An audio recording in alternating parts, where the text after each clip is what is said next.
I just want to say a few words before I talk about Theodor Herzl.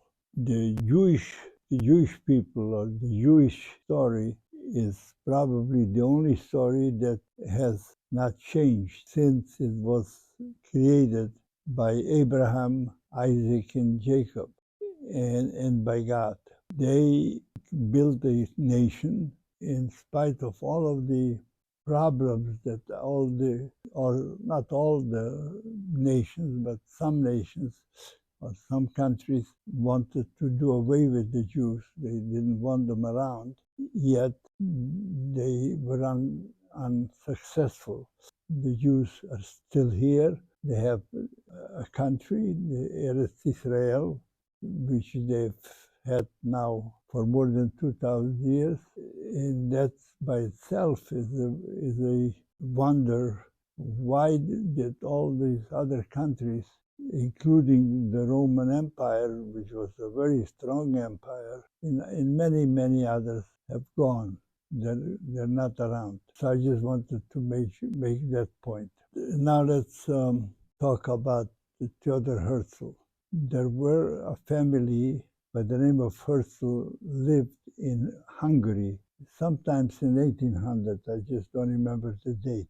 And they had a son, and they named him Theodor. Theodor Herzl was a very talented person and a very good student, and he liked journalism. So he went to school to be a journalist, and he went to Vienna, to Vienna University or Vienna High School. Someone at one point called him a dirty Jew.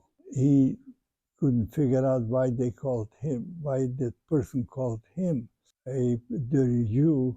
He's not Jewish, and why they call him Jewish? Then he walked up to that person, and that person wouldn't talk to him.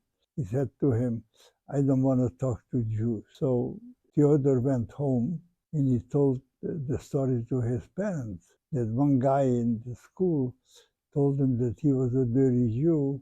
And is that true? Is that they are Jewish, but they don't want to tell it to anyone? So that's when he found out from his parents that yes, that they are Jewish.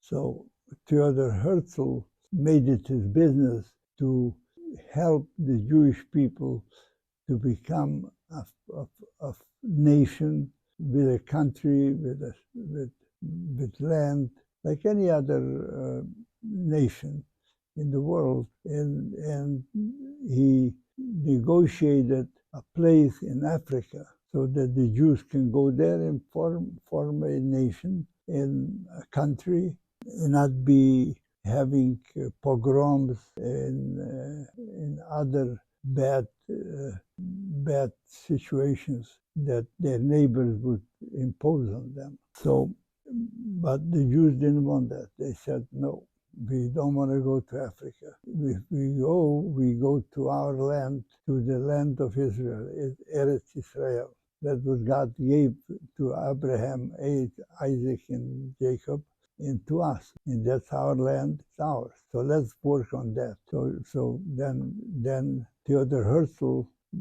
became the Zionist leader, they called him. And he went and he met with the people that were in control of Eretz Israel at that time, of the land of Israel.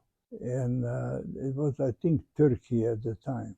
And then England took over from Turkey. England somehow pushed the Turks out, and they became in control. And he met with other people. That means Theodor Herzl. And so he was the Zionist leader until he died. And then we have now a state.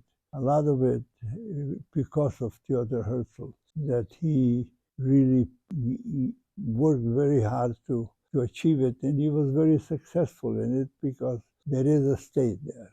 So I thought you would be interested in figuring that out.